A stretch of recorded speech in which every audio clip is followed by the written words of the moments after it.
कलकत्ता 1806 की बात है। ब्रिटिश ईस्ट इंडिया कंपनी के अंडर ट्रेड से भरा एक शहर। इस केओस के बीच एक नया इंस्टीट्यूशन चुपचाप सामने आया, the bank of Calcutta.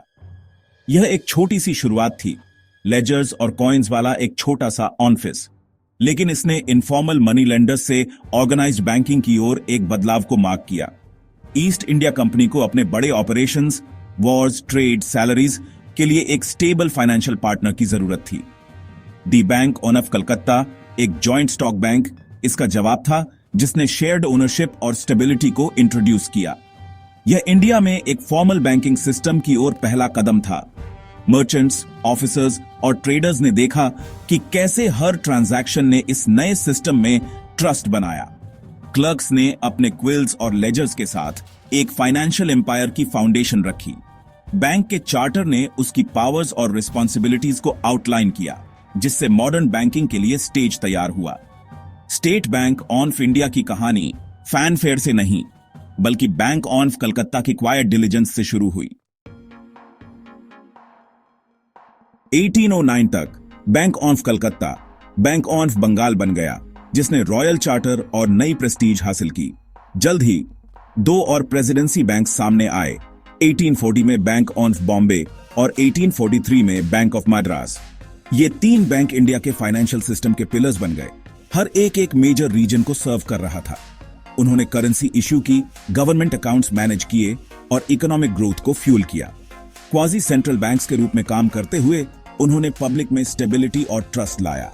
Merchants और ऑफिशियल्स के लिए प्रेसिडेंसी बैंक में अकाउंट होना स्टेटस की निशानी थी। अंदर डिसिप्लिन और ऑर्डर का राज था। ब्रिटिश मैनेजर्स, इंडियन क्लर्क्स और कॉमर्स का कांस्टेंट हम।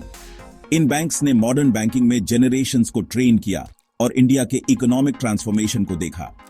अलग अलग होने के बावजूद उनका डेस्टिनी एक जैसा था, मर्ज होकर कुछ और भी बड़ा बनाना। प्रेसिडेंसी बैंक्स इंडियन बैंकिंग की फाउंडेशन थे, जिसने नेशनल यूनिफिकेशन के लिए स्टेज तैयार किया। उनकी लेगेसी जल्द ही एक सिंगल पावरफुल इंस्टीट्यूशन में कन्वर्ज हो जाएगी। 20th सेंचुरी की शुरुआत तक इंडिया की इकोनॉमी को एक यूनिफाइड बैंकिंग पावर हाउस की जरूरत थी। 1921 में तीन प्रेसिडेंसी बैंक्स मर्ज होकर इंपीरियल बैंक ऑफ इंडिया बन गए।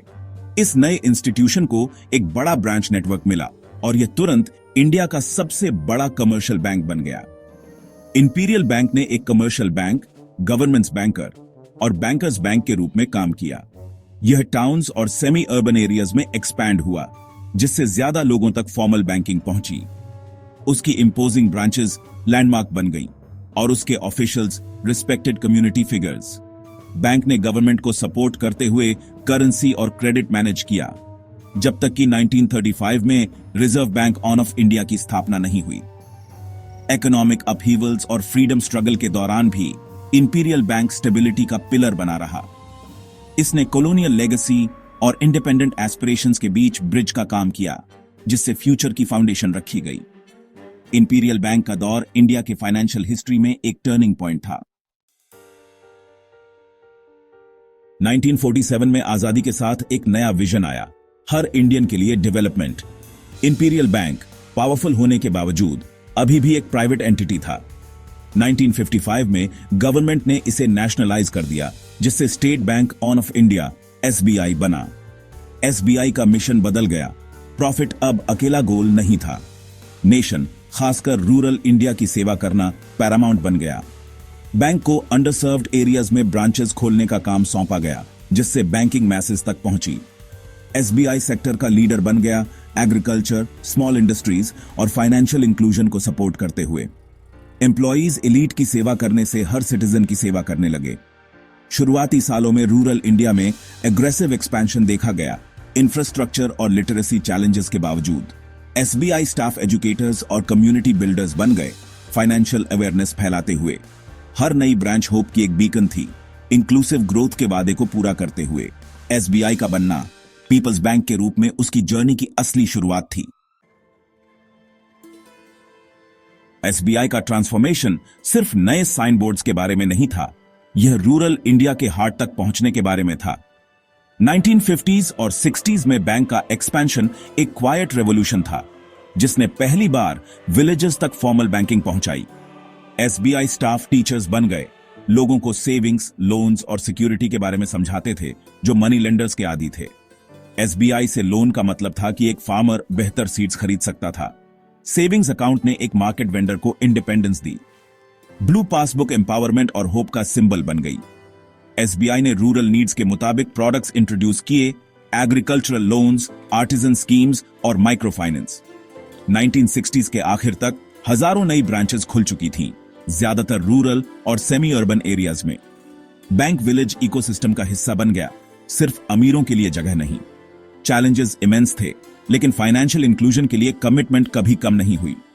एसबीआई के आउटरीच ने लाइव्स बदली, खुद को इंडिया के सोशल और इकोनॉमिक फैब्रिक में बुना। कंट्री के हर कोने में बैंक की प्रेजेंस उसके नेशनल मैंडेट का टेस्टामेंट था। एसबीआई सच में पीपल्स बैंक बन रहा था। एसबीआई की असली कहानी उसकी ब्रांचेस में, उन एवरीडे लाइव्स में है जिन्हें वह टच करता है। बिहार में बाढ़ से प्रभावित इलाके में एक मैनेजर ने यह सुनिश्चित किया कि आपदा के दौरान भी पेंशन्स का भुगतान हो। ग्रामीण महाराष्ट्र में एक फील्ड ऑफिसर किसानों के लिए एक ट्रस्टेड एडवाइजर बन गया, अपने ड्यूटीज से बढ़कर काम करते हुए। टीचर्स और गवर्नमेंट एम्प्लॉइज के लिए लोकल एसबीआई ब्रांच सेंट्रल थी।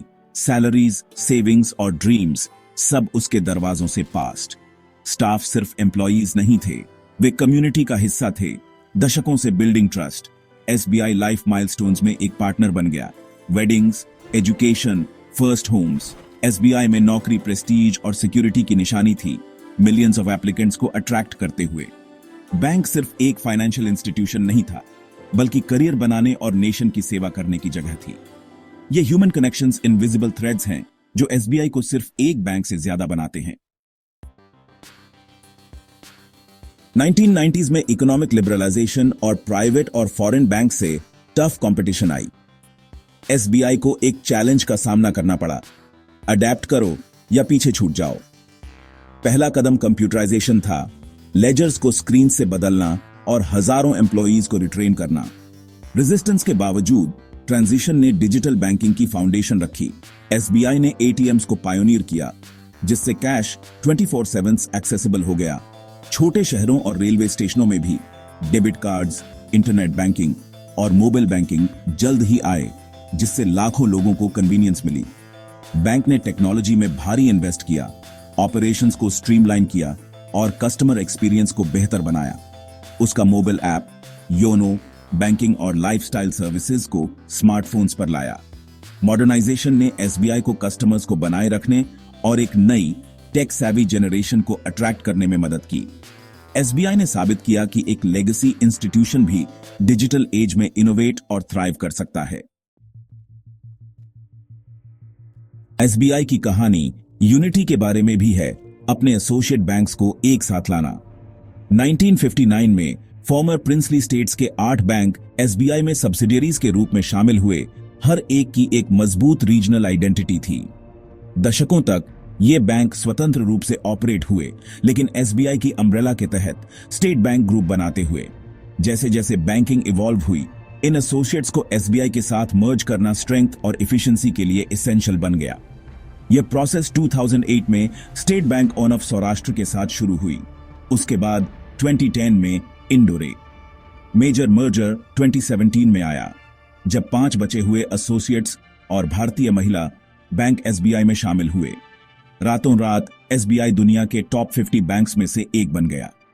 मर्जर कॉम्प्लेक्स और इमोशनल था, कई लेगेसी ब्रांड्स को खत्म करते हुए, लेकिन इसने एक यूनिफाइड नेशनल बैंकिंग जायंट बनाया। One bank, one nation. इस कंसोलिडेशन ने एसबीआई को इंडिया के फ्यूचर ग्रोथ को पावर करने के लिए पोजीशन किया। आज एसबीआई सिर्फ एक बैंक नहीं है, यह एक नेशनल इंस्टीट्यूशन और इंडिया की इकोनॉमिक जर्नी का एक सिंबल है। 1806 में एक सिंगल ऑफिस से यह 22,000 से ज्यादा ब्रांचेस और 450 मिलियन कस्टमर्स वाला एक ग्लोबल जायंट बन गया है। उसका ब्लू लोगो सिक्योरिटी, ट्रस्ट और एक्सेसिबिलिटी को दर्शाता है। एसबीआई प्रॉफिट को सोशल रिस्पॉन्सिबिलिटी के साथ बैलेंस करता है, फाइनेंशियल इंक्लूजन और वेलफेयर स्कीम्स में लीडिंग भूमिका निभाता है। यह हर इंडियन का बैंकर है, एम्पायर्स, इंडिपेंडेंस, सोशलिज्म और लिबरलाइजेशन के माध्यम से अडेप्ट करते हुए। बैंक की कहानी इंडिया की रेजिलियंस और ग्रोथ को दर्शाती है। एसबीआई की गहरी जड़ें और एक्सपीरियंस उसे फ्यूचर चैलेंजेस के लिए तैयार करती हैं, फिनटेक से लेकर ग्लोबल शिफ्ट्स तक। आखिर में एसबीआई की लेगेसी ह्यूमन है। The clerk, the farmer, the entrepreneur सब बैंक से जुड़े हुए हैं। जैसे जैसे इंडिया आगे बढ़ता है, एसबीआई उसका सबसे ट्रस्टेड फाइनेंशियल पार्टनर बना रहता है, जो नेशंस फैब्रिक में बुना हुआ है।